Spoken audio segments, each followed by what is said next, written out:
ఓం శ్రీ మాత్రే నమః. ఓం గురుభ్యో నమః. ఓం శ్రీకృష్ణాయ నమః. అందరికీ నమస్కారం అండి. శ్రీ మహావిష్ణు పురాణం 14వ అధ్యాయం. వీడియోలోకి వెళ్ళే ముందు ఇదే మొదటిసారి మా ఛానల్ చూసినట్టయితే లైక్ చేయండి, షేర్ చేయండి, సబ్స్క్రైబ్ చేసుకొని పక్కనే బెల్ ఐకాన్ ఉంటుంది, ఆ ట్యాప్ చేసి ఆల్ బటన్ క్లిక్ చేస్తే మేము చేసే ప్రతి వీడియో మీకు నోటిఫికేషన్గా వస్తుంది. ఇక ఆలస్యం చేయకుండా వీడియోలోకి వెళ్ళిపోదామండి. 14వ అధ్యాయం గోవర్ధనగిరి యజ్ఞం. రేపల్లిలో బలరామకృష్ణులు ఇలా విహారాలు సలుపుతుండగా వర్ష ఋతువు వెళ్ళిపోయి శరదృతువు ప్రవేశించింది. చేపలు తాపాన్ని పొందగా మయూరములు మొల్లలుగా మౌనంగా ఉన్నాయి. కారు మేఘాలు స్వచ్ఛంగా జ్ఞానుల తెల్లని రంగును పులుముకుని ఉన్నాయి. శరత్కర భానుని వేడి చేత సరస్సులు ఎండాయి. సరస్సులు జ్ఞానులు మనసుల వలె యోగ తక్షణ లక్షణాలు పొందుతున్నాయి. నక్షత్రాల చేత విమలమైన ఆకాశంలో పౌర్ణమి నాటి చంద్రుడు చరద్మహాత్ముడై పూర్ణయోగిలాగా ప్రకాశించసాగాడు. సరస్సులో నీళ్లు మొదట పూరకం, తదుపరి కుంభకం, ఆ పైన రేచకం వలె ప్రాణమాయు సాధనం చేస్తున్నట్లుగా ఉన్నాయి. అంటే మొదట వర్ష ఋతులో నీటిని నిండు చుండుకుని తదుపరి ఆ నీటిని తమలో కింకించుకుని శరదృతువులో రేచకం వలె తగ్గుతున్నాయని పోలిక.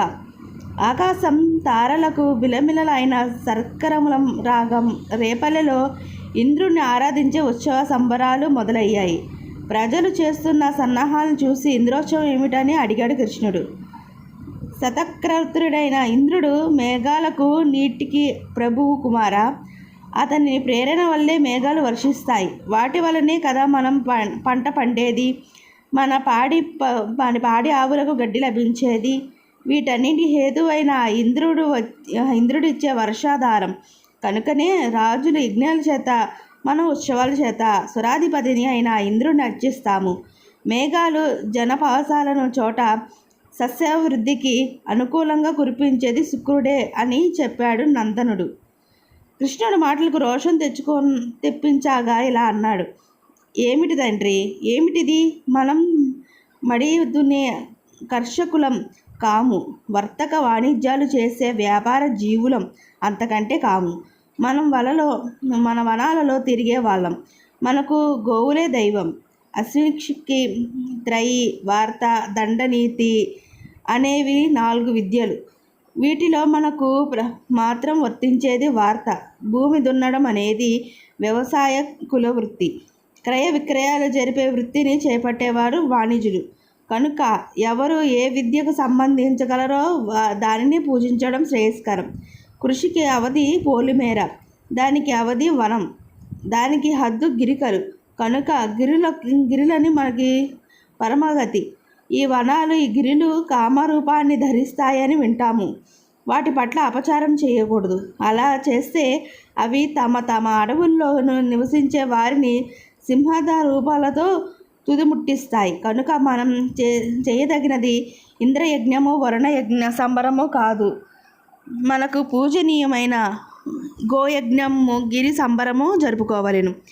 మంత్ర ప్రకాశితమైన దేవయజ్ఞాల్లో దీక్షితులు, బ్రాహ్మణులు, నాగలితో దున్నే యజ్ఞం కర్షకులు చేయదగినది. కొండల్లో వనాల్లో ఉండే మనం గోయజ్ఞం చేయాలి. గో సర్వదేవతలకు నిలయం. ఇక గిరులు గోవర్ధన శైలి అతి శ్రేష్టం కనుక అది పూజనీయం.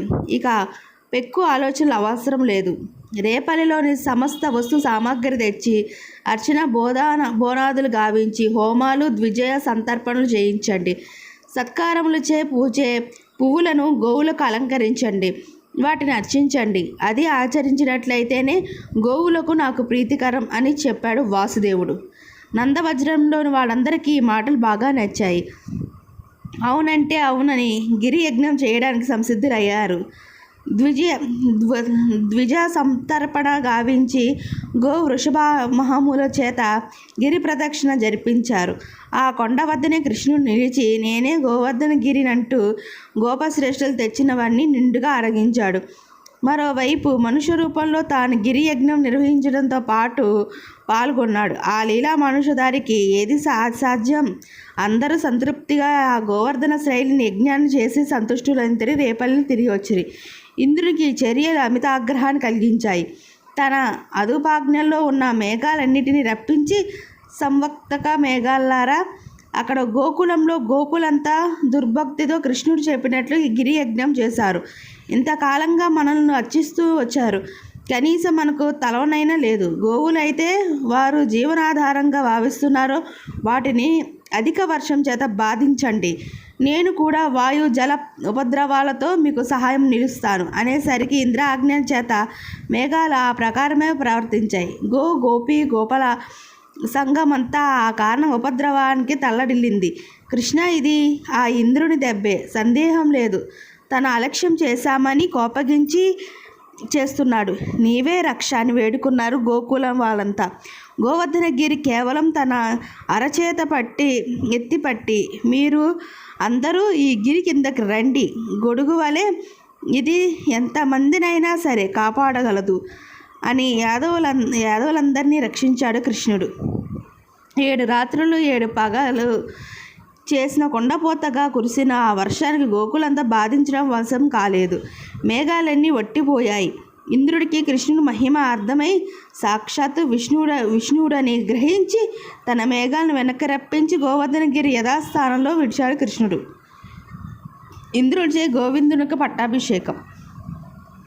యాగభంగం చేసినందున ఈర్ష్యపడి నీపై ఆగ్రహమును గోపాలను బాధించాను. నా తప్పిదం మన్నించని గోకులానికి ప్రతినిధి అయి అభిషేకించవచ్చాను అని ఇంద్రుడే స్వయంగా దిగివచ్చి సకల గోపాలులకు సమక్షాన గోవిందుడిని పిలిచి అభిషేకించాడు.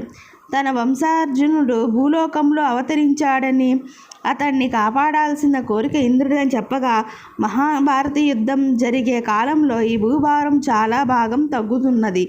అందువల్ల అర్జునుడిని నేను రక్షించవలసి ఉన్నది అని అభయం ఇచ్చి ఇంద్రుడిని పంపించేశాడు కృష్ణుడు. కృష్ణుడు దేవుడో యక్షుడో గంధర్వుడో అయ్యి ఉండాలి, లేకుంటే మానవ మాతృలకు సాధ్యం కాని ఇన్ని మహిమలు చూపుతాడా అనుకుంటూ అంతలోనే విస్మరించి చింతిస్తూ, ఏమైతేనేం మనలో ఒకడివి, మాకు బంధువు, నీకు వందన అని గోపాలకులు ప్రతిస్తుతించారు. అనంతరం కృష్ణుడు గోపికలతో రమించాలని మనసు పడ్డాడు. గోపికలు మురళీమోహన్ని చేరుకున్నారు. గోవిందుణ్ణి ఆరాధనిచ్చి అందరినీ ఉద్ధరించాడు. శ్రీ మహావిష్ణు పురాణం 14వ అధ్యాయం సంపూర్ణం. ఇదండి శ్రీ మహావిష్ణు పురాణం 14వ అధ్యాయం. వీడియో మీకు నచ్చితే షేర్ చేయండి, లైక్ చేయండి. మరిన్ని వీడియోస్ కోసం మా ఛానల్ సబ్స్క్రైబ్ చేసుకోండి. పక్కనే బెల్ ఐకాన్ ఉంటుంది, దాన్ని ట్యాప్ చేసి ఆల్ బటన్ క్లిక్ చేస్తే మేము చేసే ప్రతి వీడియో మీకు నోటిఫికేషన్గా వస్తుంది. అంతవరకు సెలవు. ధన్యవాదాలు.